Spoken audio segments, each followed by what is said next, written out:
Muy buenas tardes para todos. Un saludo muy especial en nombre de la doctora Gloria Estela López Jaramillo, presidenta del Consejo Superior de la Judicatura, de los demás magistrados que integran la corporación. Asimismo, un saludo muy especial en nombre de nuestra directora, la doctora Marilucero Novoa Moreno.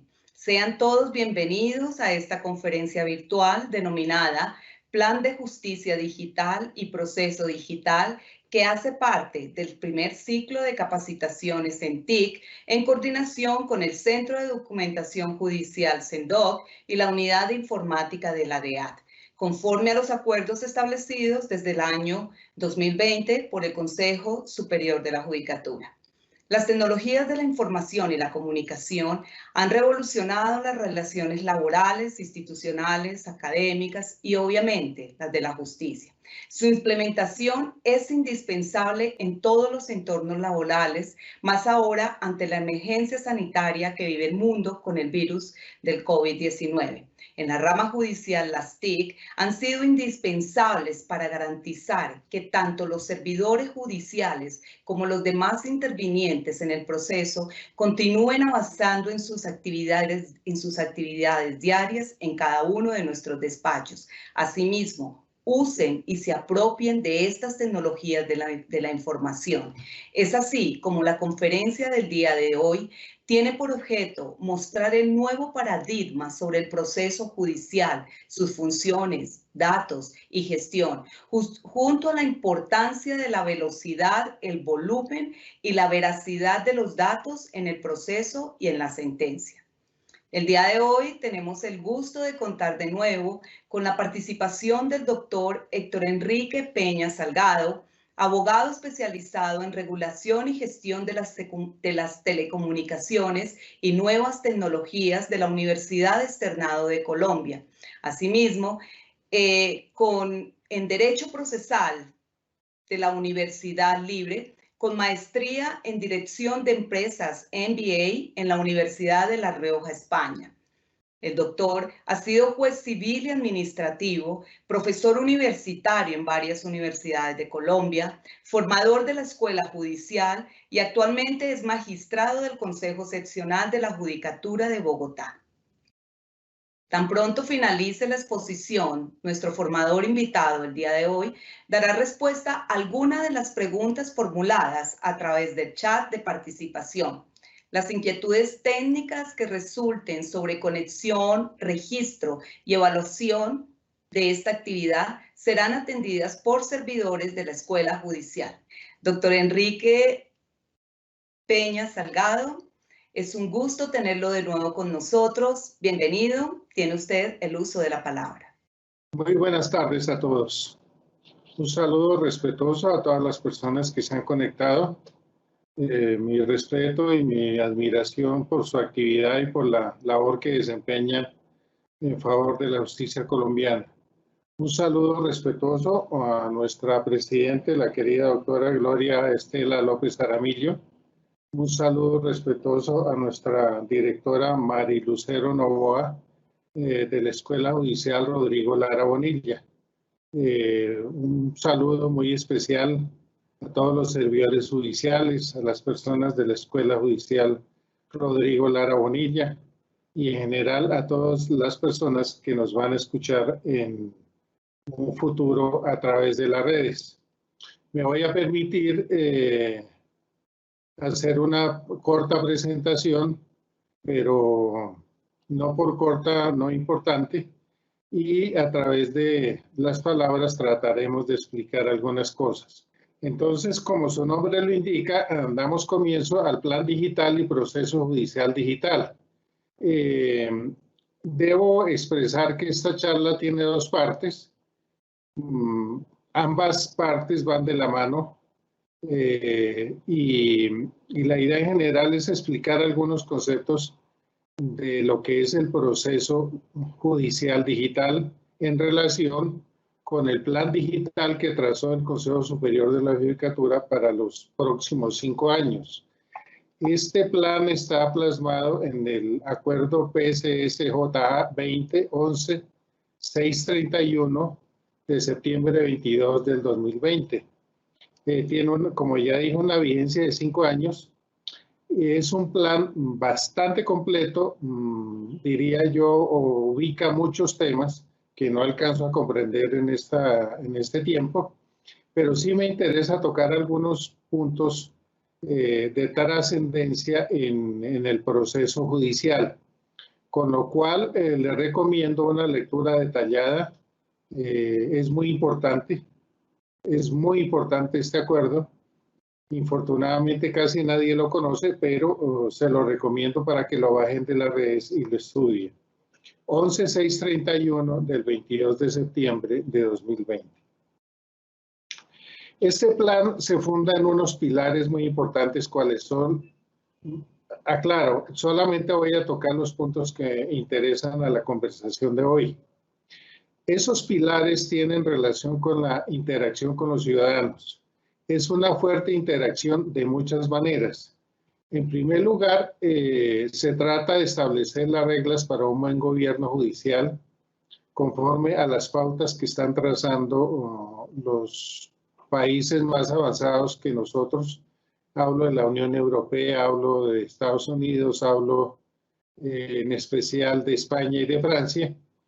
Y este gobierno judicial tiene su fortaleza en la permanente interacción con los ciudadanos. Esta interacción con los ciudadanos se da de muchas formas, pero hoy vamos a hablar de la interacción a nivel de tecnología.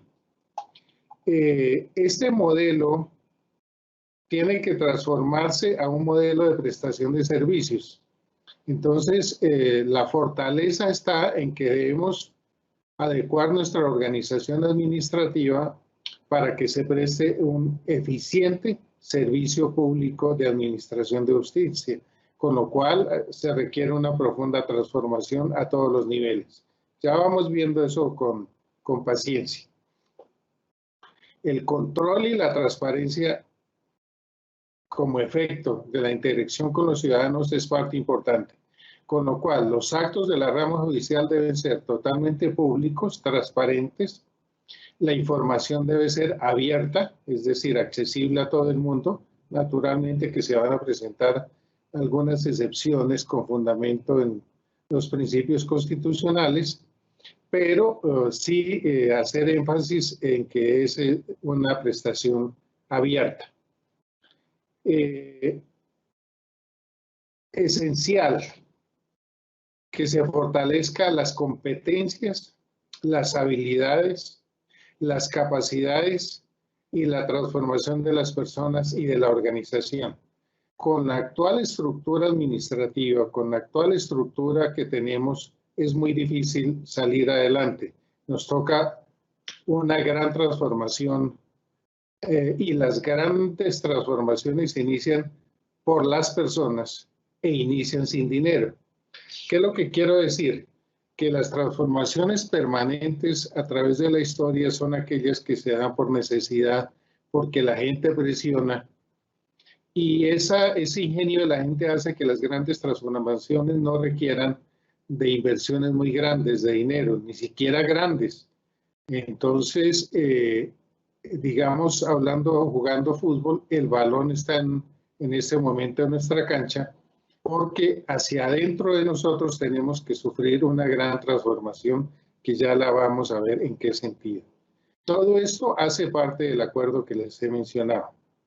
Los objetivos que traza el acuerdo es digitalizar el acceso a la justicia. Es una cosa tremenda la que se nos viene, porque una cosa es tener un gestor documental con documentos digitalizados y otra cosa muy distinta es digitalizar la justicia. Esto quiere decir que nosotros vamos a trabajar no con documentos papel digitalizados, sino con datos montados en un sistema que puede hacer inteligencia artificial. Entonces, no se trata de una simple digitalización de documentos, se trata de que esos símbolos contentivos de la digitalización se conviertan en datos estadísticos comprensibles. Estos datos estadísticos comprensibles pueden ser analizados por la inteligencia artificial y hacerle un gran aporte a la administración de justicia. Por eso se habla del expediente electrónico y por eso se habla de un conocimiento digital.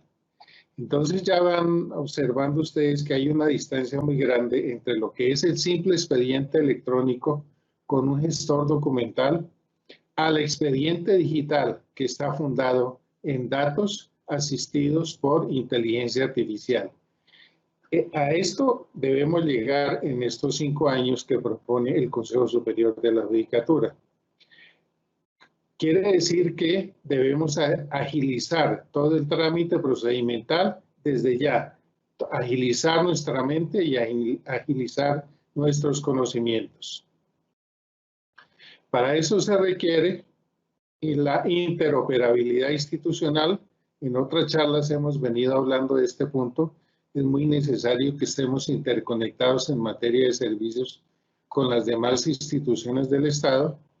A título de ejemplo, simplemente planteamos la Registraduría Nacional, la Oficina de Registro de Instrumentos Públicos, la Fiscalía General de la Nación, la Policía Nacional, pero solamente a título de ejemplo porque esta interoperabilidad tiene que ser con todas las instituciones del Estado, inclusive aquellas instituciones que trabajan en los métodos alternativos de resolución de conflictos, como serían las alcaldías, los departamentos, para mirar el tema de los conciliadores en equidad, los jueces de paz y demás personas particulares que transitoriamente ejercen funciones de administración de justicia.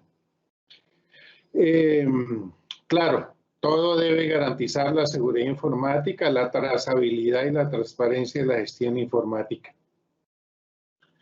Con lo cual, el Estado debe tomar decisiones analizadas bajo la inteligencia artificial y eso se llama decisiones basadas en datos. Las decisiones basadas en datos no es una cosa del otro mundo, no, es una cosa muy sencilla que trato de expresar de esta forma. Las personas que han trabajado estadísticas saben de la media, de los conjuntos matemáticos que se usan para trazar estadísticas y con base en los actos repetitivos que se incorporen a los datos, la inteligencia artificial va por acumulación, por asociación o por dispersión o por contradicción, va acumulando y va analizando estos datos y los vuelve tendencias. Estas tendencias son las que ayudan al juez a tomar decisiones en tiempo presente, diría yo, tiempo presente, que es la intención del proceso digital. Entonces, no es una cosa muy extraña, pero sí nos va a ayudar mucho en la toma de decisiones, bien autos o sentencias. Bueno, también conciliaciones. Entonces, de ese tema es que se ocupa el acuerdo de mención.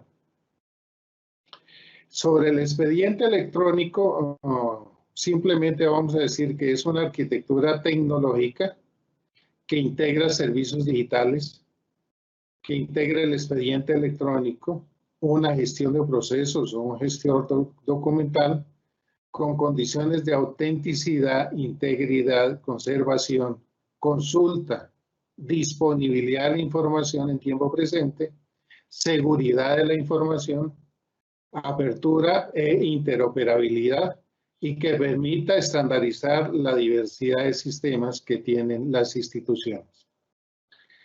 De esta definición así dada muy técnicamente, le llamo la atención o me llamó la atención el sentido de que ya no son actos sucesivos procesales. Observen que de esta definición se excluye la definición tradicional que teníamos de proceso y ya no son actos sucesivos procesales. Por ahora dejemos el tema ahí, que se define más como autenticidad, integridad y conservación de datos, asistiendo a un proceso judicial que actos sucesivos. Con lo cual se mira de plano una gestión del cambio, tanto en el proceso como en la gestión de comunicaciones. Entonces, ahí vienen los programas que se deben desarrollar de seguridad de información, de la gestión administrativa totalmente cambiada. Y esta figura que tenemos ahí al frente nos va a permitir, en términos sencillos, explicar que el proceso digital es un punto de llegada, no es un punto de partida.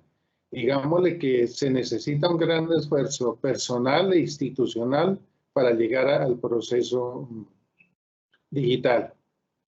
Entonces, todo inicia con una captura de datos. Esta captura de datos normalmente se da con la digitalización de los documentos que tenemos, pero no solamente la digitalización del documento papel, sino la digitalización de los CDs contentivos de audiencias, de los CDs contentivos de documentos ya muy normales en el sistema penal acusatorio, ya muy normales en el proceso civil, muy normales en el proceso laboral, en el proceso de familia, en fin, ya estamos acostumbrados al manejo de USBs o CDs que también van a ser parte de la captura de datos. No solamente nos referimos al papel, sino a toda aquella información que esté en cualquier medio magnético, redes sociales, en fin.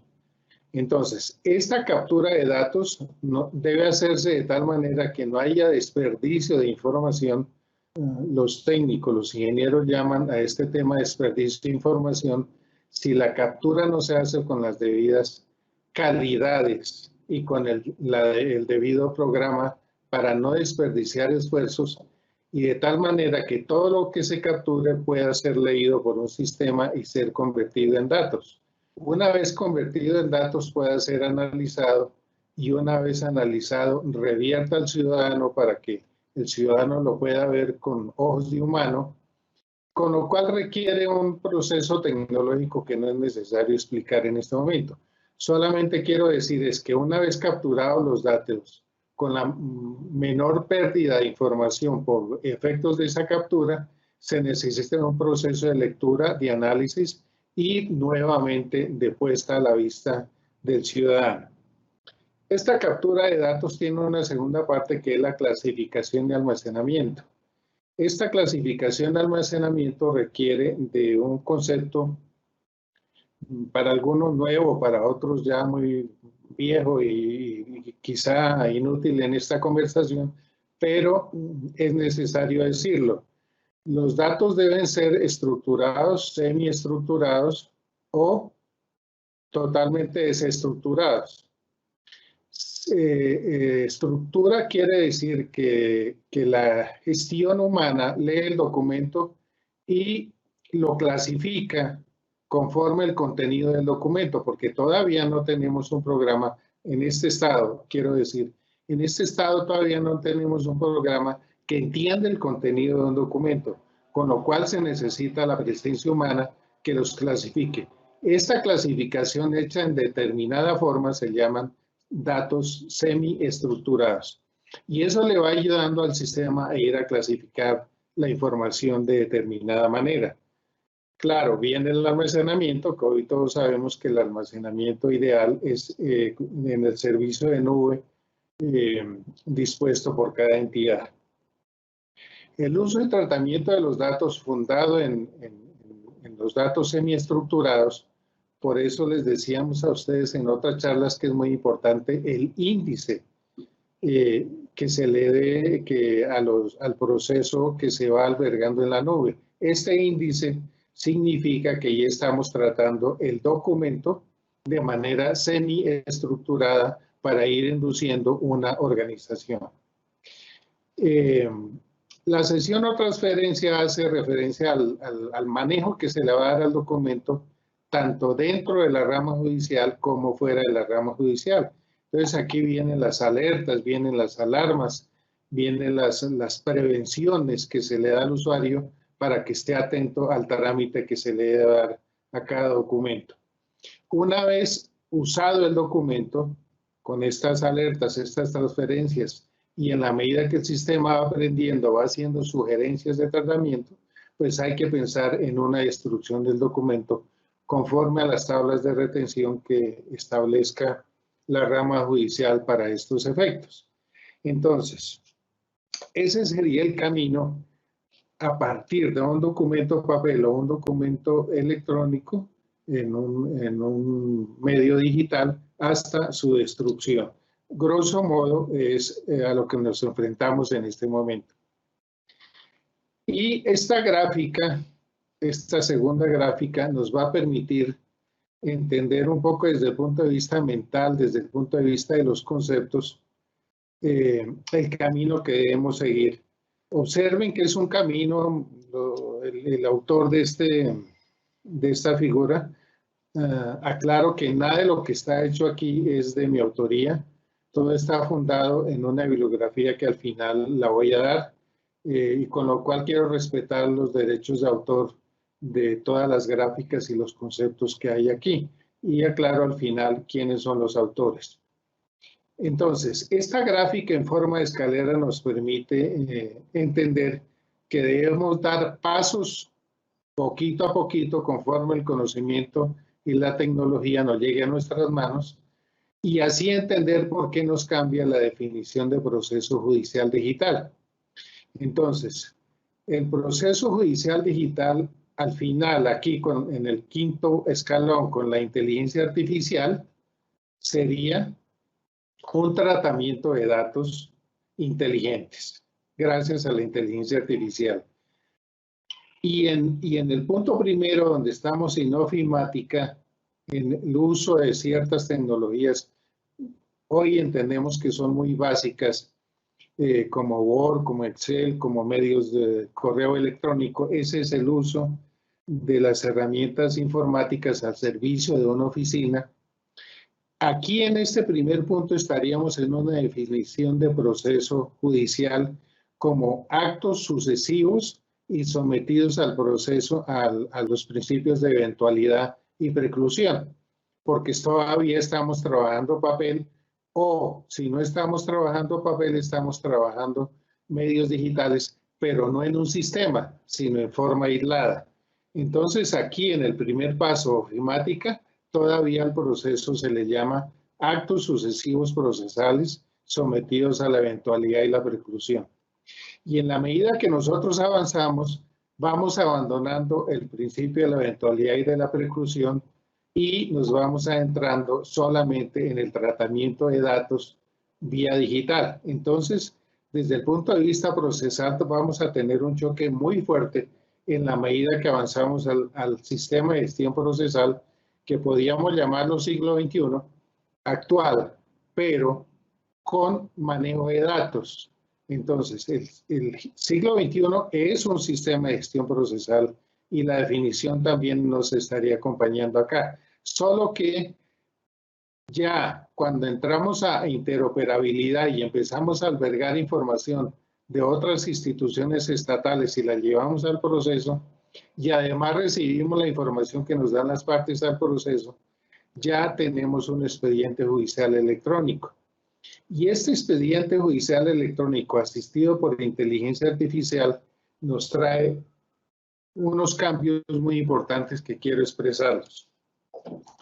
Primero, toda la teoría filosófica del uso de las TIC recomienda flexibilidad en el trámite y sencillez en el lenguaje. Son dos cosas muy importantes en tecnología. Nuevamente, sencillez en el trámite y un lenguaje supremamente básico. Entonces, si nosotros tenemos un proceso judicial supremamente engorroso y dadas las etapas sucesivas, no vamos a llegar al tratamiento de inteligencia artificial. Entonces, lo que debemos entender nosotros es de que el actual Código General del Proceso hay que darle una interpretación, diríamos, un poco avanzada, acercarlo más a la tecnología, que el mismo código lo permite, más a la tecnología y menos al papel. ¿Esto qué implica? Que no debemos ser tan rígidos en el principio de la eventualidad y de la preclusión. Y esta rigidez se va a conseguir, esta sencillez y este olvido de la rigidez lo vamos a conseguir si entendemos tres aspectos que quiero dejar plasmados en esta charla. Estos tres aspectos son los siguientes. La sentencia anticipada, conforme al Código General del Proceso, nos permite dictarla sin alegatos de conclusión. Quiere decir que ya los alegatos no son parte fundamental en algunos procesos, en otros sigue siendo fundamental, pero lo que quiero expresar es que la flexibilidad ya se está haciendo presente, aún teniendo papel y no sistema de interoperabilidad de sistemas y menos inteligencia artificial. El otro punto es que el principio de equivalencia funcional que nos asiste al sistema colombiano procesal nos permite la presunción de autenticidad. Este principio de equivalencia funcional nos evita una cantidad de trámites procesales tremendos, como es que el documento aportado al proceso adquiere autenticidad. Ya no es necesario, simplemente se aporta con la presunción de autenticidad. Y el tercer punto que quiero hacerles referencia es al fortalecimiento del consentimiento de las personas. Este es un principio que nació en Europa para fortalecer los derechos humanos y los derechos fundamentales ante la tecnología, porque el abuso de la tecnología frente al ciudadano es muy grande. Entonces, para ponerle remedio a ese abuso de la tecnología, especialmente en materia de datos personales e íntimos, entonces se está proponiendo el uso frecuente y permanente de la afirmación y el consentimiento de las personas en cada trámite procesal. Lo que quiero decir es que hay que fundar el trámite procesal en que las partes conozcan qué se va a hacer en la próxima, si pues, pudiera llamarse etapa procesal, aunque creo que ya no se puede llamar etapa procesal, en consideración de que el Código General del Proceso ya no tiene etapas procesales. Si ustedes miran con cuidado el trámite de las audiencias que trae el Código General del Proceso, ya no se habla de eventos sucesivos o de etapas sucesivas, sino simplemente se habla de actuaciones que deben ocurrir dentro de una audiencia. A título de ejemplo, la conciliación procesal puede darse en cualquier etapa del proceso y en la audiencia se ha como copiado el Código de Procedimiento Civil diciendo que solamente después del interrogatorio y parte puede haber la etapa de conciliación. Pienso que no. Lo que quiero expresar es esto, que el Código General del Proceso no tiene etapas sucesivas, simplemente actuaciones que deben cumplirse, no importa el orden. Este concepto que les estoy dando en este momento es muy importante en el proceso judicial digital, porque hay que incorporar que ya no hay etapas sucesivas, sino tiempos asincrónicos. Esta palabra la vamos a explicar un poquito más adelante. Tiempos asincrónicos en contraposición a tiempos sincrónicos. Entonces, es útil el concepto de tiempos asincrónicos y ubicación o ubicuidad no conocida o no especificada, porque el Internet nos permite tener el don de la ubicuidad en el proceso. Entonces, las dos cosas unidas nos dan un expediente muy flexible. Yo diría las tres cosas. ¿Cuáles son esas tres cosas? Una interpretación normativa flexible por aplicación de la tecnología, el fortalecimiento de la tecnología y el entendimiento de que el Código General del Proceso no tiene etapas sucesivas, con lo cual se va a ver muy menguado el principio de la eventualidad y de la preclusión. No quiere decir que yo esté en contra de la preclusión, no quiere decir eso. Quiere decir es que podemos surtir las diferentes actuaciones procesales sin importar el orden, lo importante es surtirlas. Y una vez surtidas, ahí sí estaríamos en el principio de la eventualidad y de la preclusión. Sé que lo que estoy diciendo es bastante polémico, Sin embargo, la experiencia que tienen otros países de América Latina indica lo que les estoy hablando. Ya les dije que nada de esto es mío, simplemente la capacitación que me ha dado la escuela o la capacitación que me daban otras escuelas judiciales sobre el punto. Pero es bien importante entender esta escala, o estos escalones, para entender que en la medida que se asciende, se va perdiendo un poquito la ritualidad y quedamos en el campo de la flexibilidad procesal. Bien, este es el punto como más claro que tengo en la exposición y espero que a todos los escuchas les haya quedado más o menos entendida mi opinión sobre el punto. No los invito a que la compartan, simplemente que me la escuchen nada más. Por eso entramos ahora sí en el campo de la definición de procesos electrónicos para que ustedes entiendan que tenemos que modificar la definición de proceso judicial. Y esa modificación del proceso judicial tiene que ver con el tratamiento y circulación de datos, tal como lo tenemos ahí subrayado, la asistencia a la inteligencia artificial o blockchain, que es una herramienta que predice eventos o que nos ayuda que nos propone soluciones sociales conforme a la experiencia dada y conforme al nuevo pensamiento, porque no solamente es conforme a lo que ya pasó, sino conforme a lo que puede pasar y colocarnos en tiempo presente con nuestras decisiones judiciales. Con esto quiero decir que se relativiza, tal como lo dice aquí la Filmina, se relativizan las nociones de tiempo, de proceso, de actuaciones judiciales, de eventos, porque son actuaciones asincrónicas, o sea que no están todas las partes a un mismo tiempo en el mismo lugar. Esto nos cambia totalmente la estructura del proceso. No olviden esa palabreja, asincrónico, que nos va a tener mucho tiempo pensando en qué significa en el proceso. Y aquí está el tema. Es necesario realizar un gran esfuerzo interpretativo de la norma vigente que siempre va por detrás de las innovaciones tecnológicas. Pues es evidente, los ingenieros siempre han estado adelante de nosotros. Y pensar en reformas legislativas, de pronto sí es necesario pensar en una reforma legislativa, pero antes de eso tenemos que hacer una reforma desde nuestro pensamiento y adoptar un modelo más flexible con respecto a cómo debe tramitarse un proceso e interpretar conforme a la tecnología, siempre con el respeto al artículo 29 de la Constitución.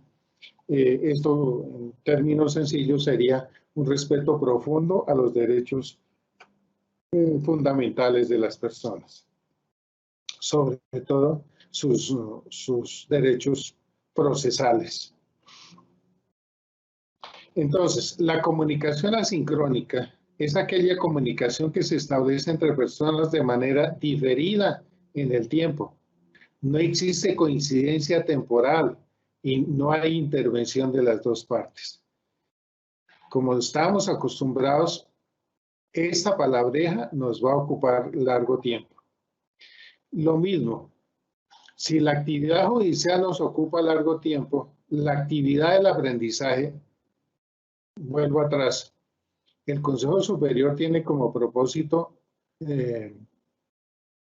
hacer que las personas adopten un nuevo conocimiento para el manejo de las tecnologías. Es necesario, no es porque el Consejo Superior caprichosamente lo haya dicho, no, es porque es necesario que en todas las partes del mundo haya un pensamiento para el manejo de las tecnologías, porque esto modificó todo el mundo y todas las áreas. Entonces, así como modifica el trabajo en el proceso, también modifica el modelo de aprendizaje. Y ese modelo de aprendizaje es el que adoptó la Escuela Judicial con mayor fortaleza hace unos 2 años, donde adoptó el modelo de los diplomados virtuales, donde el aprendizaje es totalmente asincrónico. Se está haciendo una fuerte presión para que las universidades cambien el modelo de la enseñanza en las facultades de Derecho. También en la Escuela Judicial hay un fuerte propósito para cambiar el modelo educativo e irnos más al modelo cooperativo o de cooperación educativa y cooperación en el trabajo. Entonces ya el trabajo en equipo sí que va a ser indispensable. Antes era una sugerencia, hoy es indispensable. Entonces,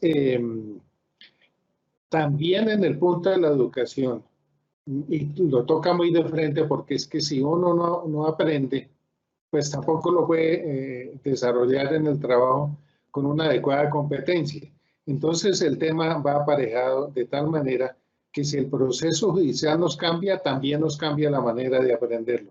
Afortunadamente la escuela está en sintonía con estos modelos de aprendizaje asincrónicos. No quiere decir que haya desaparecido la sincronía entre partes o entre tiempos, no ha desaparecido, pero sí el modelo va a ser muy fuerte de manera asincrónica. Entonces, el aprendizaje asincrónico tiene estos beneficios. Los estudiantes pueden aprender a su propio ritmo y horario. Se le facilita más a los profesores y directores y a la gente de recursos humanos dar capacitación porque se hace masiva, tal como lo estamos haciendo, tal como me lo indicó la escuela, y a menores costos y una mayor efectividad, porque el aprendizaje asincrónico tiene la fortaleza de que va dirigido a que se haga más que a que se grabe en la cabeza. Entonces, mientras el aprendizaje asincrónico va a afectar el mundo real, y una vez afectado el mundo real, ahí se sube el conocimiento al cerebro y se mantiene como un aprendizaje más fijo, más permanente en el tiempo, porque ingresó a través de la mano, del quehacer. En esto está muy comprometida la escuela judicial. Y las tareas automatizadas reducen el trabajo repetitivo y se le quita lo aburrido al trabajo. Bien, esto respecto a lo que es trabajo y aprendizaje. ¿Qué es de importante el cambio? Porque una de las recomendaciones que me hizo la directora de la escuela para esta charla es ver los beneficios, porque críticas hay muchas, y no es el sentido de hoy hablar de críticas, sino de ver los beneficios. Todos los beneficios están expuestos en ese cuadrito que ustedes están viendo, que de manera general digamos que es la agilización de procedimientos, la reducción de plazos, la efectividad de la ejecución de lo resuelto. Pienso que este es uno de los problemas más graves que tiene la justicia colombiana, pues tan difícil que es llegar a una sentencia, y una vez tengamos la sentencia, tan difícil y en muchos casos imposible hacerla efectiva. Aún en los casos en que el Estado debe cumplirla, es muy complicado. Pongamos el ejemplo de la pensión de un servidor judicial. Obtener la sentencia ya es difícil, y que el Estado pague sí que es más difícil. Entonces, esto es una cosa que nos puede ayudar mucho. Y la calidad de las resoluciones judiciales pues va a ser mayúscula, porque la resolución judicial va a ser un resumen de lo que ya ocurrió, es una prevención de lo que puede ocurrir, y coloca las sentencias judiciales en un tema, en una proyección de que va a ser una sentencia muy útil a la sociedad. Hoy la sacamos aplicando la teoría de la línea jurisprudencial con respecto a lo que pasó, pero todavía no estamos en capacidad de sacar una sentencia, o por lo menos yo no soy capaz de sacar una sentencia previendo el futuro. Esto es lo que nos permiten los algoritmos de la inteligencia artificial, prever un poquito el futuro pensando en la ejecución de lo resuelto. ¿Cómo se va a ejecutar lo que estoy resolviendo? Más o menos es la tendencia de para dónde va la inteligencia artificial asistiendo a las sentencias. Transparencia y rendición de cuentas, esto es algo muy novedoso para el juez, porque el juez hacia futuro debe hacer una rendición de cuentas pública bajo una metodología que está estableciendo el Consejo Superior de la Judicatura. Por lo menos en el caso mío, ya tenemos la obligación de hacer rendición de cuentas anual y se va a hacer el próximo mes de marzo, tengo entendido. La accesibilidad del ciudadano, de cualquier ciudadano, tiene que ser una accesibilidad general a bajo costo y pensando en especial en las personas con alguna vulnerabilidad para ser aceptadas en nuestra sociedad. Entonces, muy importante que el acceso sea para todos de manera económica y pensando en las personas vulnerables. La eficacia en la estructura del sistema, ya hablamos un poquito del tema, tenemos que definir hacia dónde va el sistema judicial, qué pretende, en qué tiempo, con qué recursos y gestionar los proyectos que demande esos nuevos objetivos. Por eso es tan importante el documento que se habló hace un momentico. Y la optimización del trabajo personal, tema que ya lo tratamos también. Las ventajas de la tecnología va a ser una distribución y un control del trabajo de las personas con mayor orden, mayor eficacia. Hablando procesalmente, hay que evitar el aplazamiento de las audiencias. Las audiencias deben hacerse, a toda costa hacerlas, porque esto trae confianza a todas las partes. La inteligibilidad, la accesibilidad, receptividad y responsabilidad en las decisiones. Son ventajas. Eficacia, ya hablamos de la transparencia. Un sistema de peticiones, quejas y reclamos eficiente. Acaban de sancionar la modificación al CEPACA y una de las fortalezas que trae esa modificación es al derecho de petición. Precisamente, enhorabuena, porque esto nos fortalece en la parte judicial para escuchar al usuario y estar en permanente contacto con el usuario. Y acordémonos, nosotros nos debemos al usuario. Y viene lo más importante, facilidad en la presentación y agilidad en la tramitación. Entonces tenemos que acostumbrarnos a que hay un sistema de entrada y un sistema de salida con registro de cada actuación, porque el ciudadano tiene que conocer cómo es la entrada y tiene que conocer cómo salió.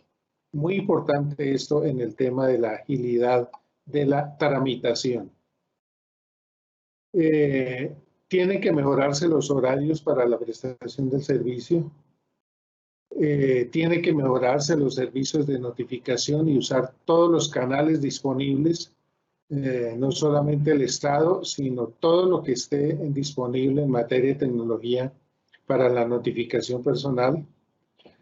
Hay algo que no nos gusta mucho, pero es necesario establecer lo que son formularios o formas procesales ya preestablecidas, válidas para todo el territorio nacional, que faciliten el acceso a todas las personas. Entonces hay que tratar de unificar todas las actuaciones. Y eso es bueno, porque en este momento cada despacho judicial tiene su propia técnica, su propia práctica. La asistencia en línea, y esto nos trae otra obligación, que es cumplir con las reglas de Brasilia de acceso a la justicia reformadas en el 2019. Se necesita aportarle a la sociedad. Nosotros como rama judicial tenemos que hacer sociedades justas y pacíficas, y en gran parte nos toca esa tarea como rama judicial. Tenemos que alfabetizarnos respecto del uso del Internet y tenemos que alfabetizar a nuestros ciudadanos para que todo el mundo tenga acceso al Internet, de tal manera que hoy es un derecho fundamental el acceso al Internet. Bien. Para que exista un gobierno de justicia asistido por las tecnologías, entonces la teoría ha denominado a esa forma de gobierno la e-justicia. Todo lo que anteceda con una E quiere decir electrónico. Entonces, la electrónica de justicia implica un gobierno judicial que administre las tecnologías como ya lo tenemos a través del Consejo Superior y sus unidades especializadas. Programas piloto para ir probando los programas. Ustedes ya han sido parte de algunos programas piloto, no es extraño este tema. Una reevaluación de los reglamentos que hay hacia adentro, manual de funciones, todo este tema de las reglas de trabajo hacia adentro de los juzgados debe cambiarse para promover el uso de las tecnologías. Una reformulación en la atención a las reglas para atención al ciudadano. El ciudadano es al que nos debemos, entonces en este punto hay que trabajar bastante, sobre todo en materia tecnológica, porque nos toca colocarnos frente al ciudadano, al otro lado de la red de Internet, y darle una prestación del servicio en tiempo presente con respecto a su derecho. Y lo dice ahí, la e-justicia debe ser antropocentrista. No sé si lo que voy a decir es infortunado o afortunado. Lo que quiero decir es que a mí me ha tocado asistir a los 3 códigos que nos han informado últimamente. Desde el antiguo Código Judicial, el Código de Procedimiento Civil, sus sucesivas reformas y ahora el Código General del Proceso. Y lo que sí quiero decirles es que el respeto inmaculado que había a la ley y al código era tremendo por parte de los juzgados, de tal manera que el ciudadano quedaba en un menor valor frente al libro contentivo del código. Esto tiene que cambiar y sé que algunas personas me van a interpretar mal lo que estoy diciendo, pero quiero decirles es que lo importante es el ciudadano, no el código. Y por eso se plantea la flexibilidad en materia de procedimientos usando las 3 reglitas que dijimos antes de llegar a estos puntos álgidos del gobierno de la e-justicia. Y que nos quede claro que nos debemos al ciudadano, entonces a ese tema se le llama e-justicia antropocentrista. Entonces los grandes conferencistas nos van a llenar de esa terminología. Y tener cuidado definitivamente porque nos acercamos a la presencia de otro ser humano distinto al que nosotros normalmente conocemos. Y ese otro ser humano distinto puede llegarnos de diferentes formas, bien como un compañero de trabajo, o bien como una parte procesal, o bien como un ciudadano que ejerce sus derechos. Y este nuevo ciudadano se le llama el poshumano o el humano asistido. Entonces, la tecnología no solamente varió la administración de justicia, las formas de aprender o las formas de llegar al conocimiento, sino también las formas de actuar del ser humano común y corriente, porque el ser humano puede ser asistido por tecnología. Ejemplos sencillos, pensémoslo. Las personas que tienen trasplante de retina ya tienen algo de tecnología. Aquellas personas que por alguna razón pierden una extremidad, ya se les está reponiendo. Pero lo más sorprendente es este asunto que les voy a comentar. Hoy en día ya se puede fortalecer malas noticias porque me quedan 10 minutos nomás. Hoy el ser humano puede conectarse sin cables. Quiero que la expresión quede bien explicada, con un computador. Quiere decir que mediante esa tecnología que ya está al servicio de las personas, nosotros podemos albergar mucha información en nuestro cerebro porque un computador nos le está dando, por ejemplo, en una audiencia. A ese ser humano que está conectado con un computador en la audiencia, que en un momento puede manejar muchísima información, ese ser humano se llama en este momento el humano aumentado o poshumano o asistido. ¿Por qué? Porque tiene esa capacidad de comunicación, de albergar esa información. Agreguémosle la conectividad 5G en materia de celulares, toda la sociedad la sociedad digital que nos está acompañando, la inteligencia artificial, el análisis de datos que se puede hacer, las tendencias que se pueden dar con el análisis de datos, las predicciones, las proyecciones que puede dar la inteligencia artificial para una sentencia, el Internet de las cosas, en fin. Sé que es mucha información en el sentido de que estamos lejos. No, eso no es, no estamos lejos. Estamos hablando del presente. Y puede que no lo necesitemos ya, pero sí el concepto debe estar en nuestra mente de que ya hoy podemos tener diferenciación entre seres humanos por la tecnología asistida que tengan cada uno de esos seres humanos ya asistidos. Entonces viene la última parte y es de que si nosotros no aprendemos a que la información judicial puede sernos muy útil de muchas maneras, inclusive tan de muchas maneras puede ser que nosotros podemos vender servicios y buscar ser rentables y no solamente una carga para el Estado, a través de los datos. Si aprendemos a estructurar los datos que manejemos. Por eso este concepto son categorías de estructuradas, semiestructuradas o desestructuradas. Para no apretar un poquito el panorama, dejemos la intervención en este punto porque ya el tiempo también avanza y en una próxima oportunidad la continuamos con este punto que es muy importante, que son los datos y su relación con el proceso judicial. Por ahora les voy a dejar 3 conclusiones que son muy importantes. Las conclusiones son que la e-justicia tiene que estar interoperando con otras instituciones, que tenemos que tener una interpretación pro tecnología para el Código General del Proceso y generar las formas procesales, tanto como justicia ordinaria, tanto como sistemas alternativos de resolución de conflictos como jueces de paz y conciliadores en equidad. Y que el ciudadano necesita flexibilidad en el trámite del proceso con las 3 reglitas básicas que nosotros dejamos para interpretar las normas procesales y olvidarnos un poco de la rigidez del código con la eventualidad y la preclusión. Entonces, la conclusión es propia darla en este momento para finalizar. Es esa, a título de pregunta, ¿es un nuevo paradigma o una variación de un modelo ya existente? En mi concepto es un nuevo paradigma.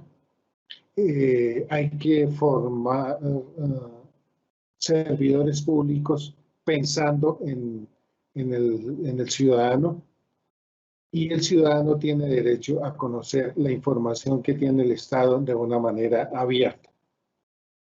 Y alistémonos para tener el proceso judicial fundado en datos analizados.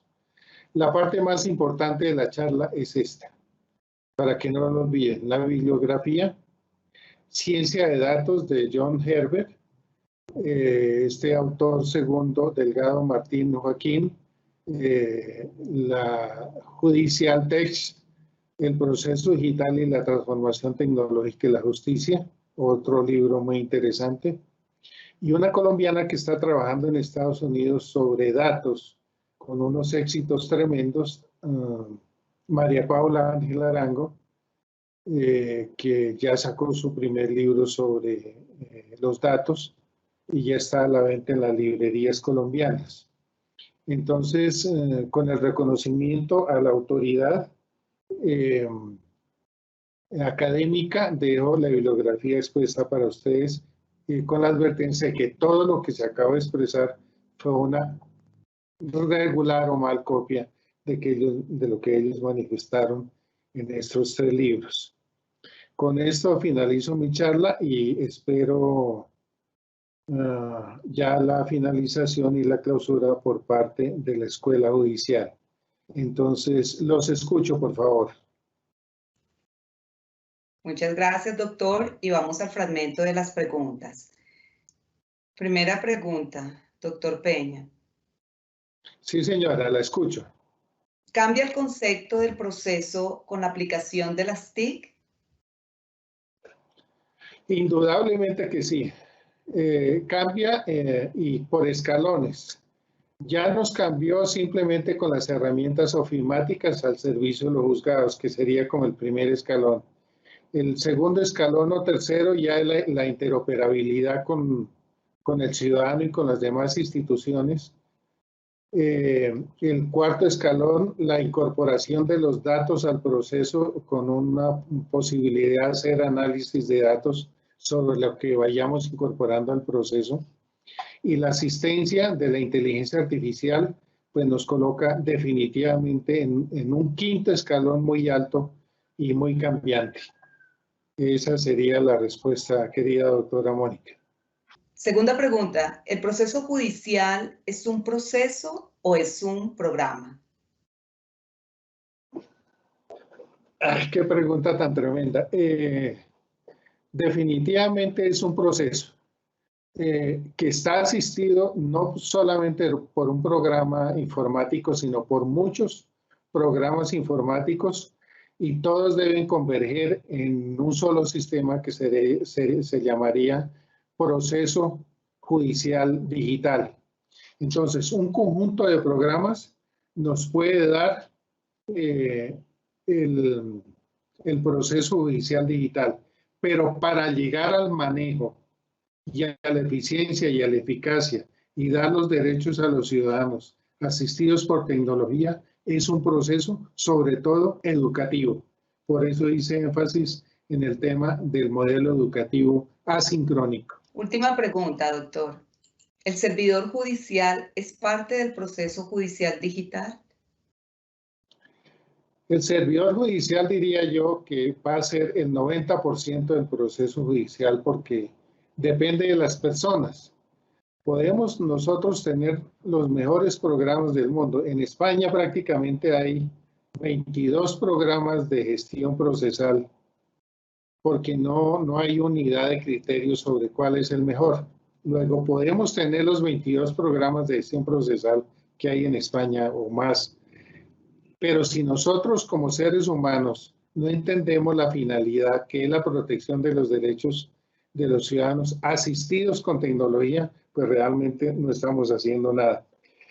Por eso resalto la importancia de la escuela judicial en el sentido de lo que está haciendo, los diplomados con tecnología, las conferencias y la insistencia a toda hora, 24/7, 365, en el sentido de que nos toca aprender de tecnologías y aprender con la mano. Esto es aplicando la técnica de la escuela judicial, la andragogía, aprender haciendo. En la medida que aprendamos haciendo, el conocimiento es estable y con un trabajo en equipo podemos inclusive llegar a modificar los sistemas, porque los sistemas no los modifican los ingenieros, los modifican las personas que trabajan los sistemas y hacen sugerencias a los ingenieros para los cambios permanentes. Entonces nosotros necesitamos programadores de sistemas, no porque sepamos programar, no nos interesa la minucia del lenguaje binario, no. Nos interesa es decirle al programador cómo debe modificar su programa.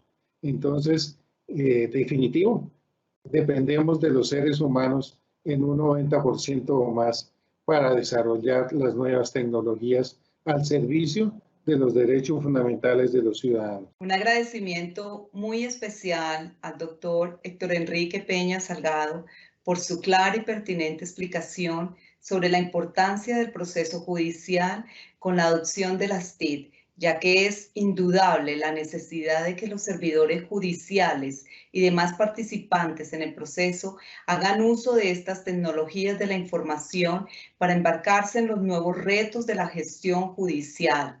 Asimismo, estos retos que no solo son de la gestión administrativa y judicial, sino que pertenecen a cada despacho, con lo cual es indispensable contar con que los funcionarios judiciales son parte activa del proceso judicial digital y aceptar los cambios en el concepto del proceso con la aplicación de las TIC.